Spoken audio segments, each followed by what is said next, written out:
Cuando uno le dice a la gente que si tuviera la oportunidad de hacerle una sola pregunta a Dios, casi todos preguntarían algo relacionado a su dolor, a su problema, a las guerras o a los problemas que existen en el mundo hoy. Un autor bastante popular cristiano, Phil Yancey, él dice que cuando hacemos esa pregunta, cualquier pregunta que le hacemos a Dios, realmente estamos haciendo estas 3 preguntas. Primero, Dios, ¿estás ahí? Segunda pregunta es, Dios, ¿te importa lo que está pasando? Y la tercera pregunta, ¿puedes tú hacer algo al respecto? Muchas veces nosotros en la iglesia tenemos decimos una maña, un problema, que ocultamos el dolor en la iglesia. Hay iglesias cristianas que dicen que, iglesias cristianas o también cristianos de esas iglesias que dicen que nunca tienen problemas. Siempre están bien. No tienen problemas maritales, no tienen ningún problema con los hijos, no tienen ninguna adicción. Pero nosotros sabemos que hay mucha falsedad en eso. Porque la realidad nos dice que todos tenemos problemas. Así que si yo llego a la iglesia y me pongo la máscara del perfecto, del santo y nunca tengo problemas, estoy siendo falso. Yo a veces saludo gente, no de esta iglesia por supuesto, ¿verdad? ¿Cómo está, hermano? En victoria, amén, aleluya, gloria a Dios. Y me siento chiquito porque a veces yo no ando en victoria, yo no ando en las nubes. No ando tan bien, pero hay ciertos grupos religiosos que uno no puede ser sincero, uno no puede decir que está mal, uno no puede decir que duda, que tiene problemas, que tiene adicciones, pero nosotros sí queremos respuestas, ¿verdad? Amén. Oremos. Señor amado, queremos respuestas de vez en cuando. No sabemos, Señor, por qué nos pasan algunas cosas que nos pasan. Por eso es que necesitamos de ti, de tu claridad. Necesitamos bendición, sanidad, guianza de parte tuya. Así que, Señor, este domingo no venimos tanto a buscar respuesta, pero sí te venimos a buscar a ti. Por favor, Señor, hazte presente en nuestras vidas, ilumínanos. Te lo pedimos en el nombre de Jesús, tu siervo sufriente. Amén. Mi hija Alondra es muy buena para los juegos mentales. Es súper inteligente mi hija y tiene mucha agilidad mental. Y a veces en la casa yo estoy viendo este programa, el Jeopardy, que me gusta mucho, y entonces están diciendo las preguntas y yo escucho desde su cuarto que la Alondra grita la respuesta. Y la nona también es muy buena para este otro que está acá abajo, el Wheel of Fortune, la rueda de la fortuna donde sale una frase y uno la va adivinando. A ellas les gustan estos juegos. Hay otro juego, el que se llama Scrabble, sopa de letras, donde uno va inventando ahí las palabras. Y entonces esto se juega por internet. Nona juega con varias amigas y también Alondra está allí, pero es difícil ganarle a la Alondra. Saca unas palabras tremendas. Una vez yo me puse a jugar con ella y entonces Alondra ponía palabras así como Shakespeare o existencialismo. Ay, se ganaba como 18,000 puntos. Y yo estaba ahí a ver qué palabras encuentro, todo nervioso, ¿no? Para ganar puntos. Y de repente, ya, encontré una palabra. If. No, me falta la F. Para muchas personas, la vida es como mirar estas letras y encontrarle solución a todo. Entenderlo todo, saber dónde está la clave, el significado de todo lo que está pasando. Pero honestamente, queridos hermanos, hermanas, ¿verdad que hay momentos en que todo se nos derrumba y no le encontramos explicación? Es como que si un niño viniera y le pegara al tablero y todas las letras se reborujan, se enredan y no sabemos qué está pasando. Y queremos una respuesta. A veces vemos que las cosas no tienen sentido, no tienen significado para nosotros, nos dolimos. Por ejemplo, esa llamada por teléfono que ningún padre quisiera recibir a medianoche informándole acerca de un hijo. Todo lo que uno daba por sentado a veces ya no es así. Quizás el cónyuge un día te invita a hablar en la sala y te dice, he decidido irme de la casa. O quizás una visita al doctor, donde el doctor te dice, señor, señora, su vida de hoy en adelante va a cambiar totalmente por causa de una enfermedad grave que usted tiene. Quizás ahora mismo tu vida está truncada en algún sentido. Hay algo en tu vida en este momento quizás que no le hayas razón, tienes preguntas, tienes dudas, tienes enojo. El trabajo disminuyó, están a punto de despedirte del trabajo. Las cosas no andan bien en casa, está tensa la situación en la casa, hay muchas peleas, muchos disgustos. Algún familiar te ha llamado por teléfono, te ha dado malas noticias. Quizás el sueño de tener una linda familia ya no existe, porque estabas en un noviazgo ilusionado, ilusionada, y el noviazgo se deshizo. O quizás te casaste y no puedes tener hijos, y tú tanto que querías tener una familia bonita, y tú te preguntas ¿por qué? ¿Por qué las enfermedades? ¿Por qué las adicciones? ¿Por qué los terremotos, los tsunamis? ¿Por qué los tornados? ¿Por qué hay violencia? ¿Por qué mataron al embajador de Estados Unidos en Libia? ¿Por qué la gente queda ciega o paralítica? ¿Por qué le pegó un derrame cerebral a mi mamá, a mi papá? ¿Por qué? ¿Por qué alguien está en diálisis? ¿Por qué alguien tiene que inyectarse insulina? Ahora, los teólogos, por muchos siglos, han tratado de poner las letras que hagan sentido. Han tratado de responder y darnos a entender por qué pasan las cosas. Queremos respuesta a tanta interrogante. Ahora, esto de la vida es escuchen bien, un trilema. No es un dilema, es un trilema. Un dilema es cuando yo tengo dos cosas. Me imagino un toro, ¿no? Con dos cuernos. Un dilema, 1, 2. Y estamos lidiando con estas dos cosas y de repente sale un tercer cuerno. ¿Y qué hago con el tercero? Si agarro a este, me queda este otro. Y si agarro a este, acá o este, me pega con este. Es un trilema. Primera parte del trilema. Existe un Dios que nos dice que es todo amor. ¿Es verdad o no? Segundo, existe un Dios que también nos dice que Él es todopoderoso. Ese es el segundo cuerno. Pero luego aparece la tercera parte del trilema. La existencia del mal. Existe el mal. Existe la perversidad y hay cosas malas que pasan en el mundo. Eso es lógico. Y estas tres partes del trilema parecieran contradecirse. Si Dios es amor y es todopoderoso, ¿por qué existe el mal? O decimos, si existe el mal y Dios lo permite, entonces, ¿cómo puede ser amor? Ahora, si Él es amoroso y es todopoderoso, ¿por qué no hace algo? Y ese es el gran trilema. Todos nos preguntamos, por ejemplo, el caso de Hitler, quizás el hombre más malo y perverso que ha existido en la humanidad. ¿O por qué le pasa a un niño algo tan terrible, una enfermedad, una violación, un abuso? Uno pudiera decir, ok, Dios es bueno, Dios es amor, pero si Dios es amor, entonces no es poderoso porque no hace nada frente al dolor. Quizás agarro el otro cuerno y digo, no, Dios es poderoso, Dios lo puede hacer todo, no hay nada que Dios no pueda hacer, pero si es poderoso, entonces no tiene mucho amor, porque si tuviera amor y es poderoso, entonces Él nos aliviaría de los problemas que tenemos en la vida. ¿Verdad que todos nos hemos preguntado alguna u otra vez estas interrogantes en nuestras vidas? Y como en el sermón anterior yo les enseñé que las cosas hay que verlas desde otra perspectiva, ¿se acuerdan del que le tocaban la bocina en el sermón anterior? Hoy también yo quiero que usted mire las cosas desde otra perspectiva. Uno pudiera pensar que si Dios es amor y todopoderoso, entonces mi vida tiene que ser buena.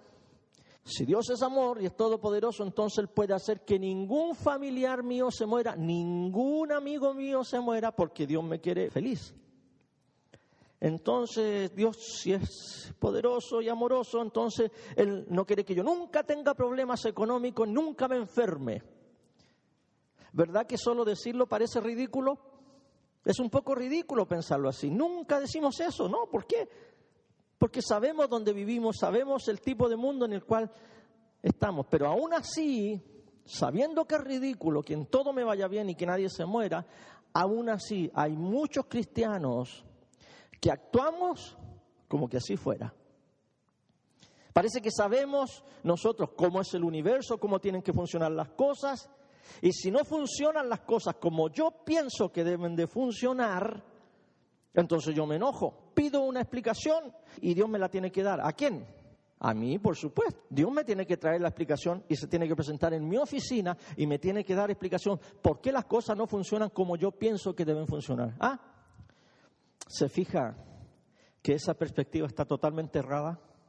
Está muy errado pensar que lo malo viene de Dios. De hecho, Lamentaciones 3:33 dice, porque Él no castiga por gusto, ni aflige a los hijos de los hombres. Ese es Dios. En ese mismo capítulo va 10 versículos más atrás, se va a dar cuenta que hay un pasaje precioso donde la Biblia dice que la misericordia del Señor jamás terminan. Pues nunca, dice, fallan sus bondades, son nuevas cada mañana. Grande, dice Lamentaciones, es tu fidelidad. Así que no nos olvidemos que Dios nos creó perfectos. Cuando el ser humano estaba en el jardín del Edén, allí no había ningún desastre, ningún problema como los hay hoy. Pero, y ahí está la gran tristeza, pero Adán y Eva eran humanos. No se nos olvide, no eran cromañón, no eran neandertales, no eran animales. Dios los creó y eran humanos. Entonces, como eran seres humanos, actuaron como seres humanos. ¿Qué significa ser humano? Significa que tú y yo y Adán y Eva tenían la capacidad de elegir. Eso se llama libertad. Dios los creó con libertad, con una voluntad libre. En teología decimos libre albedrío. Ellos podían elegir seguir a Dios, por un lado, o podían elegir rechazar a Dios. Y ya sabemos lo que pasó, ¿verdad? Decidieron, en su libertad, rechazar a Dios. Y ahí entramos todos nosotros, porque así como Adán y Eva eran humanos, tú y yo también somos humanos y tenemos la misma maña. Romanos 5:12 dice, por tanto, tal como el pecado entró en el mundo por medio de un hombre, y por medio del pecado la muerte, así también la muerte se extendió a todos los hombres, porque todos pecaron. Bienvenido al club. Por si no sabía, usted era miembro desde que nació. ¿Quién es el responsable? Algunos dicen, ay, esta Eva que miró el fruto y que fue y convenció al pobrecito de Adán. Y hasta el día de hoy las mujeres nos engañan, nos incitan, perversas, pérfidas, arpías. Entonces le echamos la culpa a aquella, le echamos la culpa a aquel, le echamos la culpa a esa situación, siempre apuntando. Yo te voy a dar un consejo. Cuando vuelvas a tener esta pregunta, ¿por qué? ¿Por qué? Señor, ¿quién es el responsable? Ve al baño y mira al espejo. El responsable está ahí frente a ti. El responsable eres tú también. Porque si tú hubieras sido Eva o yo hubiera sido Adán, habríamos hecho exactamente lo mismo porque somos seres humanos. Y entonces la pregunta surge, ¿por qué Dios no nos hizo de tal manera que no pecáramos? ¿Por qué abrió la puerta tan amplia cuando nos creó y nos dio opciones? Mire, si Dios hubiera sido así, no habríamos sido lo que Él quería que fuéramos. Dios quería que fuéramos seres humanos. Para tener una relación con nosotros, Dios nos quería libres. Sin libertad no podemos tener relación. Podemos tener esclavitud, podemos tener dictadura. Pero Él quiere que nosotros vengamos a Él y le digamos que sí de propia voluntad, de nuestro corazón. Así que Dios ha escogido no violentar nuestra propia voluntad. Y al elegir eso, Dios deja abierta la posibilidad del sufrimiento. Dios pensó que era bueno correr el riesgo.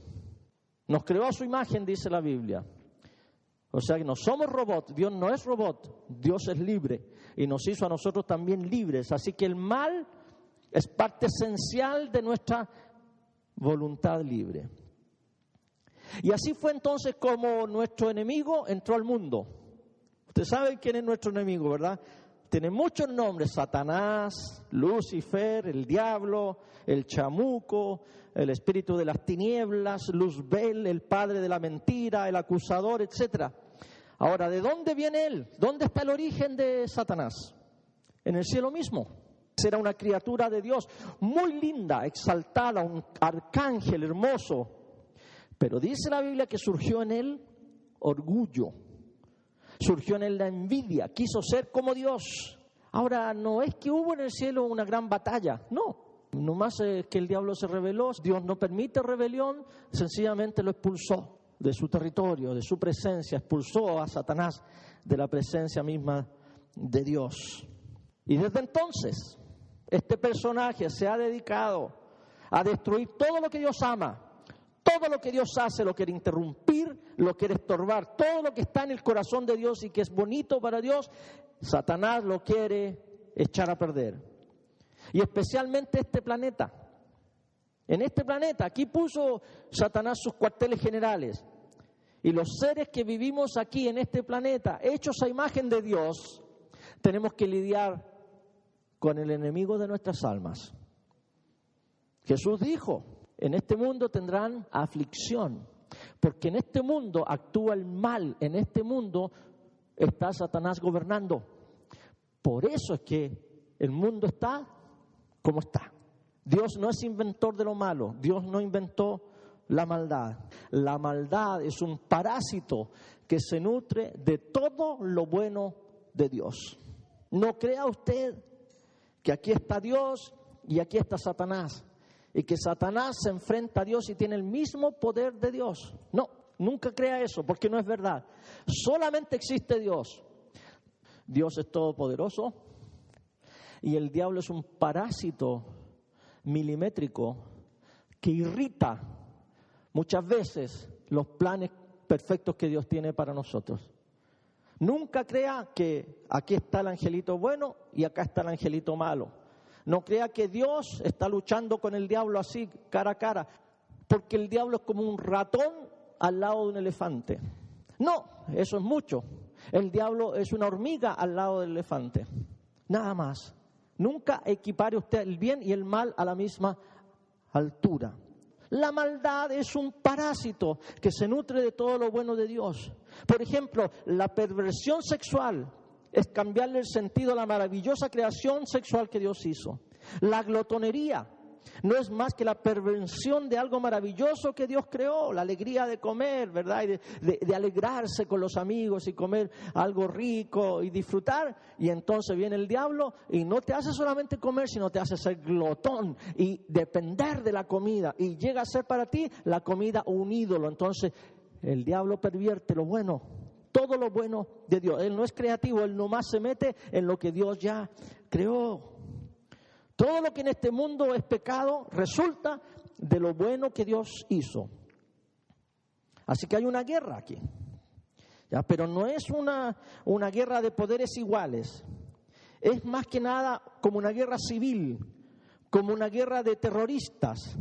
Aquí está el poder de Dios y viene el mal y viene el diablo como un Osama Bin Laden por ahí y le muerde los talones a Dios y luego se corre y se esconde. No es una guerra a la par, sino que es el bien, es Dios y el mal molestando, como en una guerra civil. Pero nosotros sabemos en qué va a terminar todo esto, ¿verdad?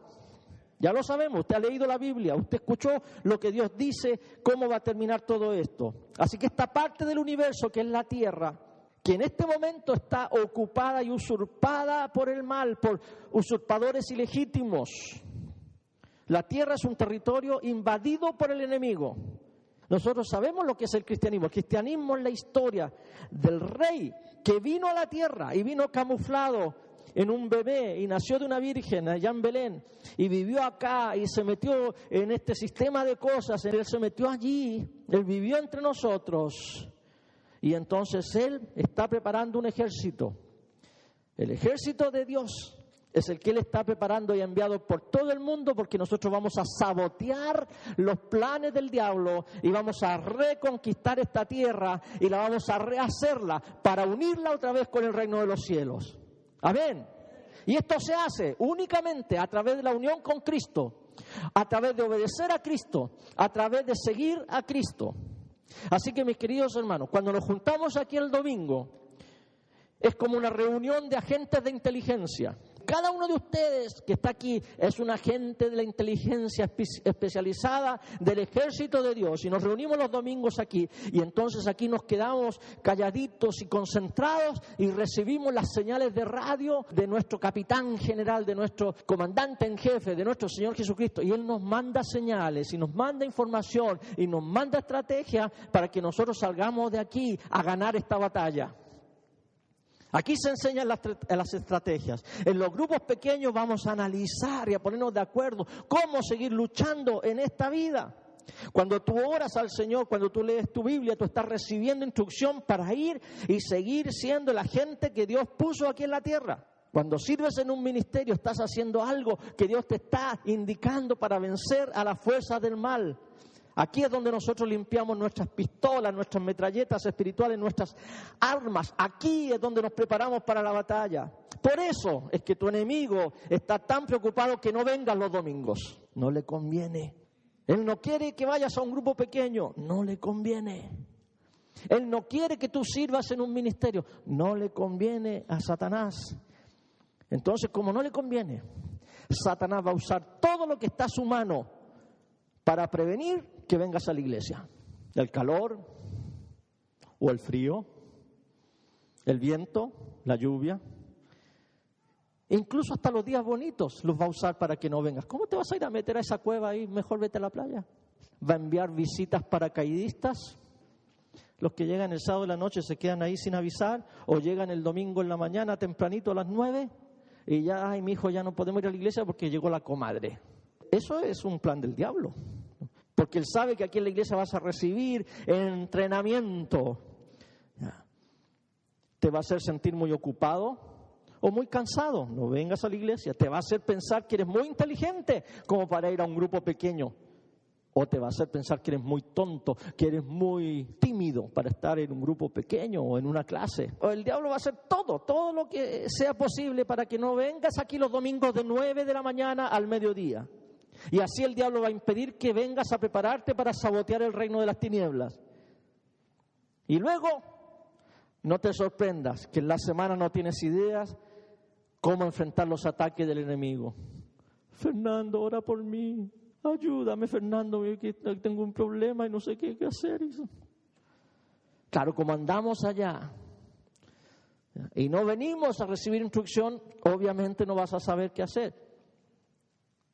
Si no te incorporas en un grupo pequeño donde te animen, te ayuden, oren por ti, tú ores por los demás, conversen, coman, se rían, lo pasen bien, andas suelto por allá en territorio enemigo y andas débil, no sabes qué hacer. Al final de los tiempos, Dios prevalecerá y derrotará a Satanás. Esa es la verdad, lo va a derrotar. Mientras tanto, su amor y su misericordia todavía están disponibles para todo el que elija acercarse a Dios. Ahora, nos encantaría que Dios en un 2x3 termine con todo el mal, con todas las enfermedades, con todas las guerras, con toda la maldad y la injusticia. ¿Verdad que nos gustaría? Pero espérense un momentito. El problema es que todos pensamos que Dios tiene que comenzar por allá. Señor, elimina a los malos. Ok, dice Dios. Voy a empezar por ti. No, Señor, no. Mira a los musulmanes, esos sí que son malos. ¿Ya? No. Date una vueltecita por México, elimina los Z. Pero si Dios te dice, oye, espérate, estamos hablando de maldad. ¿Tú no eres malo? Sí, pero no tanto como aquel. ¿Verdad que siempre queremos que Dios elimine las cosas con los demás? Y nos olvidamos que nosotros somos los demás de los demás. Y si Dios va a empezar a hacer justicia, va a empezar por mí, va a empezar por ti. Señor, I was kidding. Sigue nomás con tus planes. No nos conviene darle instrucciones al Señor. Hay una parábola en la Biblia, la parábola del trigo y la cizaña. En esa parábola dice que había un campo donde el dueño sembró trigo y luego están los trabajadores y se dan cuenta que junto al trigo salió maleza, salió cizaña. Y vienen los trabajadores y le dicen al dueño, permítenos sacar la maleza. No es posible que el trigo esté con la maleza. ¿Y qué les dice el dueño? No, déjenlo. Dejen que el trigo crezca con la cizaña. Yo lo voy a separar. Va a llegar un día en que yo voy a separar el trigo de la cizaña. Y a la cizaña, dice, la voy a quemar. Y al trigo lo voy a recoger y lo voy a poner en mi granero. Dejen que crezcan juntas. Así es que lo que nos está diciendo el Señor con esa parábola es que mientras tanto aquí en el mundo, el mal y el bien van a coexistir hasta el día en que Jesús retorne. Nosotros queremos que la maleza sea quemada ahora mismo, pero el Señor dice, espérate, no, ahora no, espérate. Aguantemos lo que pase, aguantemos la obra del mal. Mientras tanto tenemos la esperanza que Dios va a solucionar el problema. Así que en vez de culpar a Dios por el mal que hay en el mundo, debemos reconocer que el sufrimiento puede ser ocasionado por tres cosas. Aquí está. Primero, puede ser ocasionado por nuestras propias elecciones. Seamos honestos. ¿Cuántos de nosotros que estamos aquí hemos sufrido porque hicimos malas elecciones en la vida? Okay. Los demás están cometiendo un grave error. Están mintiendo. Todos hemos sufrido porque todos hemos metido la pata. Todos hemos hecho malas elecciones, así que no culpe al diablo, pobre diablo. ¿Qué culpa tiene, verdad? No culpe a Dios. Cúlpese usted mismo. No, esto me lo merezco.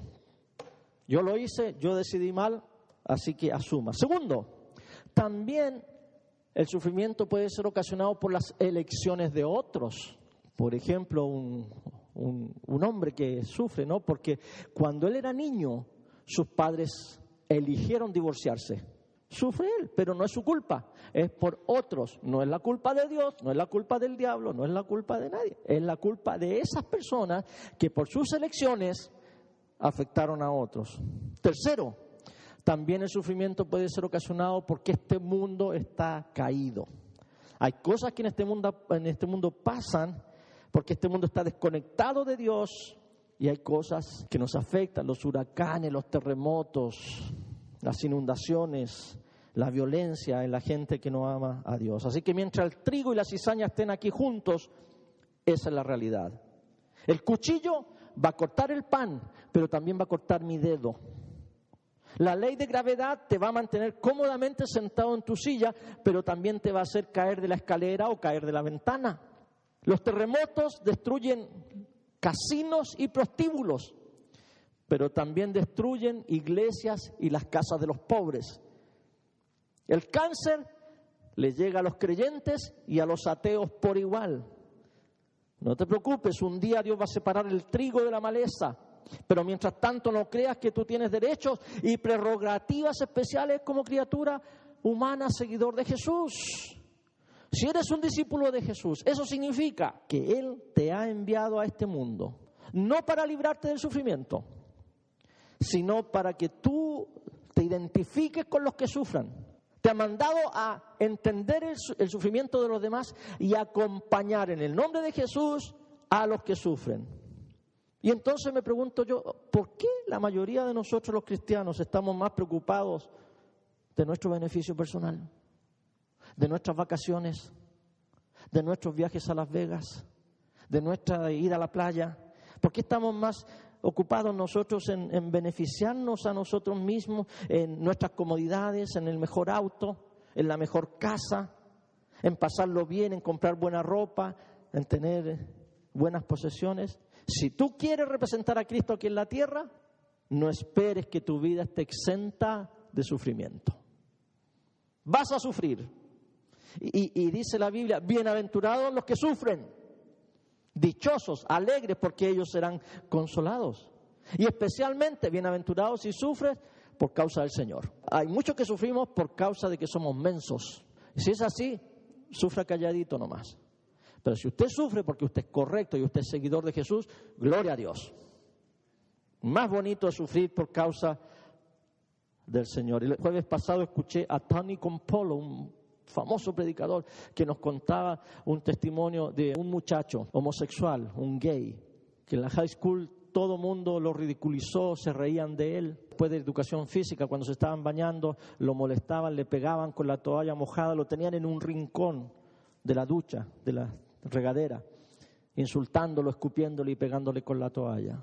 Ese muchacho llegó a la casa esa tarde y se ahorcó en su cuarto. Y uno se pregunta, ¿y dónde estaban los cristianos? ¿Dónde está el muchacho de high school que ama a Dios y es cristiano? Estaba apoyando al muchacho gay, le estaba diciendo, no te preocupes, yo te voy a defender. Hay muchos muchachos que uno le dice, ¿y por qué no lo hiciste? No, porque si yo lo hago me van a decir que yo también soy de los mismos y me van a molestar, así que yo mejor no me meto. ¿Por qué no lo defendiste? ¿Por qué no te hiciste amigo de él? ¿Por qué no lo llevaste a la iglesia? No, porque ¿qué van a decir de mí? ¿Se van a reír de mí? Yo no quiero que la gente se ande riendo de mí, que mis amigos se rían de mí. Bueno, ¿y dónde está la palabra de Dios que dice, bienaventurado cuando te persigan y digan toda clase de mal contra ti mintiendo? Porque así dice el Señor, persiguieron a los profetas de antaño. El cristiano tiene que estar dispuesto a sufrir. Los jóvenes tienen que estar dispuestos a defender a los más débiles en la escuela. Y si alguien te dice algo, y si alguien se ríe de ti, que no te importe. Tú tienes que estar siempre al lado de los débiles, siempre al lado del que sufre, siempre al lado del que es ridiculizado. Sea gay, sea lesbiana, sea drogadicto, sea gordo, sea flaco, sea chico, sea malo para el deporte. En esas personas es que nosotros debemos concentrarnos y ayudarlos porque están sufriendo. Así que esa es la vida del cristiano. Y si sufres por ser cristiano, vas a estar en muy buena compañía porque Jesús sufrió. Él fue insultado, fue perseguido, fue ridiculizado, fue torturado, fue escupido y fue crucificado por hacer el bien. Así que te digo, las posibilidades de sufrir van a aumentar cuando te hagas cristiano, pero cristiano comprometido. No crisuma. ¿Usted sabe lo que es un crisuma? Es un cristiano a su manera. Hay mucho crisuma en la vida. Cuando viene el sufrimiento, yo tomo mi propio camino. C.S. Lewis dijo algo muy importante, aquí está. Si tú crees que el cristianismo es una religión para pasarlo bien y ser feliz, estás muy equivocado. Para eso mejor que te compres una botella de buen vino. Lo vas a pasar bien y vas a ser feliz, pero no vas a ser cristiano. El cristianismo Dios nos lo trajo aquí para que seamos un pequeño pueblo muy feliz. El cristianismo lo trajo Dios a la tierra para que seamos un ejército sufriente que conquista esta tierra que está llena de maldad y de perversidad, la reconquista para Dios. Es una vocación elevada para seguir al Maestro a través del sufrimiento. Así que antes de escuchar a todos esos predicadores de la tele que te hablan de pacte con Dios, mande su ofrenda y Dios la va a sanar, Dios le va a bendecir, Dios le va a dar. Incluso hasta hace años atrás, muchos años atrás, se cantaba un corito que decía la ofrenda del Señor. Si tú das un centavo, el Señor te da dos. Está buena la cosa. Si doy $100, me va a dar 200. No, mejor le doy 10,000 para que me dé 20,000. Qué herejía más grande. Dios no nos llama aquí para que saquemos provecho, para que pactemos, para que yo tenga salud y nunca me enferme y que pase por al lado de un carro bonito, un Mercedes, y digo, lo reclamo y proclamo sobre este carro que este carro es de este siervo de Dios. No. Antes de ponerte a creer todas esas herejías, lee tu Nuevo Testamento. Lee tu Biblia y te vas a dar cuenta que esas son falsas enseñanzas. Y otro consejo, no confundas la vida con Dios. Muchas veces le echamos la culpa a Dios de cosas que son de la vida. No son la misma cosa. Les voy a contar el caso de Douglas. Douglas es un hermano que tuvo muchas tragedias en su vida como Job. Sufrió mucho. Este hermano hizo una decisión y se sacrificó a toda su familia para irse a Chicago a ser pastor en la ciudad de Chicago. Cuando llegó allá no pudo comenzar la iglesia. Al poco tiempo su esposa se enfermó de cáncer. Luego un conductor borracho lo chocó a él y iba con su hija y lo dejó muy mal herido a él y a su hija. Y al poco tiempo de ese accidente se murió su esposa. Si tú le preguntas a Douglas si él está enojado con Dios, él te va a decir, no estoy enojado con Dios. No quiero confundir la vida con Dios. Y él dice, yo no soy un héroe. Yo estoy muy enojado por todo lo que me ha pasado, pero yo sé que Dios también está triste y que Dios también está enojado por lo que me ha pasado. Yo tengo toda libertad para maldecir la vida que me ha tocado, tengo toda libertad de llorar las tristezas y expresar mi enojo, pero creo que Dios se siente igual acerca del accidente que me pasó. Él siente igual. Y he aprendido a diferenciar entre la vida y Dios. He aprendido a ver más allá de la realidad física y he aprendido a ver la realidad espiritual. ¡Wow! ¿Cómo nos falta eso? Porque cuando la vida nos trata mal, o hay cosas en la vida que nos va mal, ¿a quién le echamos la culpa? A Dios. Momento, no confundan la vida con Dios. Son dos cosas separadas y cuando Dios te ve sufrir, Él también sufre. Pero por la libertad que te ha dado y la libertad que nos ha dado a todos, Él nomás espera que seamos pacientes para el final de los tiempos, entonces tener la victoria que ya tiene guardada para nosotros. Tenemos la tendencia a pensar que la vida debe ser justa porque Dios es justo. Pero la vida y Dios no son la misma cosa. Jesús dijo, en este mundo ustedes tendrán aflicciones. Tenemos una relación con Dios que no depende de las circunstancias. Dicen amén. Nuestra relación no depende de las circunstancias. Tenemos una relación espiritual con Dios que nos mantiene firmes cuando la realidad material se nos derrumba. Debemos aprender a confiar en Dios, a pesar de cualquier injusticia o dolor que nos traiga la vida. Tristemente hoy la gente está practicando lo que se llama una fe de contrato. ¿Qué significa eso? Voy a creer en Dios siempre y cuando le amaré a Dios, le seré fiel, le adoraré siempre y cuando, y entonces yo pongo mis cláusulas al contrato. Aquí en Estados Unidos, por ejemplo, tenemos dinero, hay afluencia, siempre y cuando me vaya bien. En África le ponen otras cláusulas al contrato. Y si Dios no me cumple, entonces yo pongo a Dios en libertad vigilada hasta que me empiece a tratar mejor. En vez de creer que siempre nos va a ir bien, debemos aprender a acercarnos a Dios y aferrarnos a Él para poder pasar cada una de las tormentas que nos llegan en la vida. Algunos de ustedes se mantienen alejados de Dios porque están resentidos con algo que les pasó en la vida y lo tienen a Dios arrinconado para ver si cambia de actitud hacia mí. Y mientras tanto conservan la distancia, en vez de acercarte a Él, abrazarlo y pedirle que te guíe en la tormenta. Así que, mis queridos hermanos, tenemos que dejar de tener esa fe de contrato en que exigimos. No se nos olvide que Dios está con nosotros en el dolor. Anótelo, por favor. Se sabe en el Salmo 23.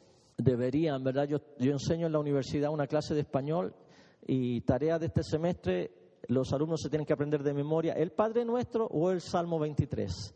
El Señor es mi pastor, nada me falta. En lugares de delicados pastos me hará descansar. Junto a aguas de reposo me pastoreará, confortará mi alma, me guiará por sendas de justicia, por amor a su nombre, en verdes pastos, aguas de reposo. Pero también sabemos que a veces las cosas son difíciles, ¿verdad? El mismo Salmo 23, más adelantito dice, aunque ande en... O sea que vamos a andar en valle de sombra de muerte. Bueno, ¿y qué pasó con los verdes pastos? ¿Y qué pasó con las aguas de reposo? ¿Y qué pasó con la mesa servida de comida? Dice el salmista, aunque ande, porque voy a andar a veces por valle de sombra de muerte. Mire, sombra de muerte, no hay luz, no hay solución. Las oraciones no parecen que sean contestadas. Pero el salmista dice que al estar en el valle de sombra de muerte, porque Jesús dijo que en el mundo tendríamos ¿qué cosa? Aflicción. No temeré mal alguno. Ahí está la clave.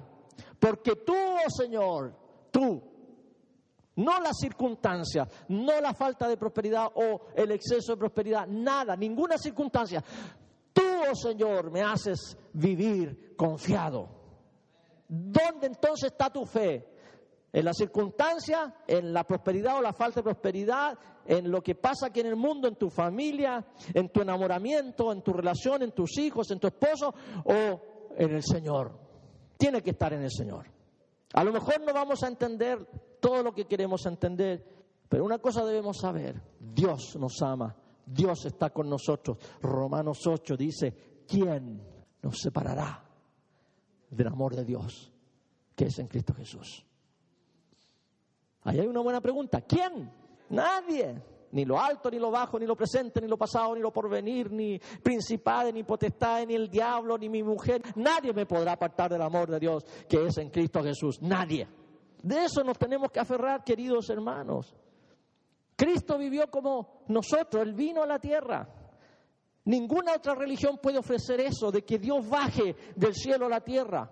No lo puede ofrecer Mahoma, no lo puede ofrecer Buda, no lo puede ofrecer la cienciología, nadie. Solamente Dios envió a su Hijo a la tierra, solo Cristo bajó, solo Cristo se hizo humano por nosotros con el fin de entendernos y acompañarnos en este viaje de regreso hacia Dios. Así que lea Apocalipsis 21 al final de la Biblia y ahí está. Cuando el Señor venga y restaure todas las cosas, no va a haber nunca más muerte, ni llanto, ni dolor, ni impuestos, ni gasolina, ni renta, ni asalto a las embajadas, ni musulmanes que se enojen, ni cristianos descriteriados que hacen películas tontas. No va a haber nada de eso. Ni justificaciones, ni preguntas, solo va a haber respuesta y plenitud de vida en la presencia del Señor. Así que ya sabe, ¿por qué el mundo está como está? Ya se lo expliqué. Usted ahora preocúpese de ser un soldado, un agente aquí para llevar este mundo de vuelta allá, a la presencia de Dios donde vamos a estar con Él por la eternidad. Póngase de pie, hermano, y oremos al Señor. Gracias, Padre, por tu palabra. Gracias, Señor, por permitirnos reflexionar en este tema tan importante y tan profundo. Señor, yo te pido que no salgamos de aquí diciendo, qué lindo sermón. ¿De qué sirve, Señor, de que los sermones sean lindos si no los hacemos realidad? Así que, Espíritu Santo, te ruego que en esta mañana selles este sermón en forma práctica en la mente y el corazón de cada uno de los que están aquí, para que ellos puedan, Señor, entender. Tú vas a triunfar sobre la maldad y la perversidad y que nos estás llamando para ser agentes de tu reino venidero.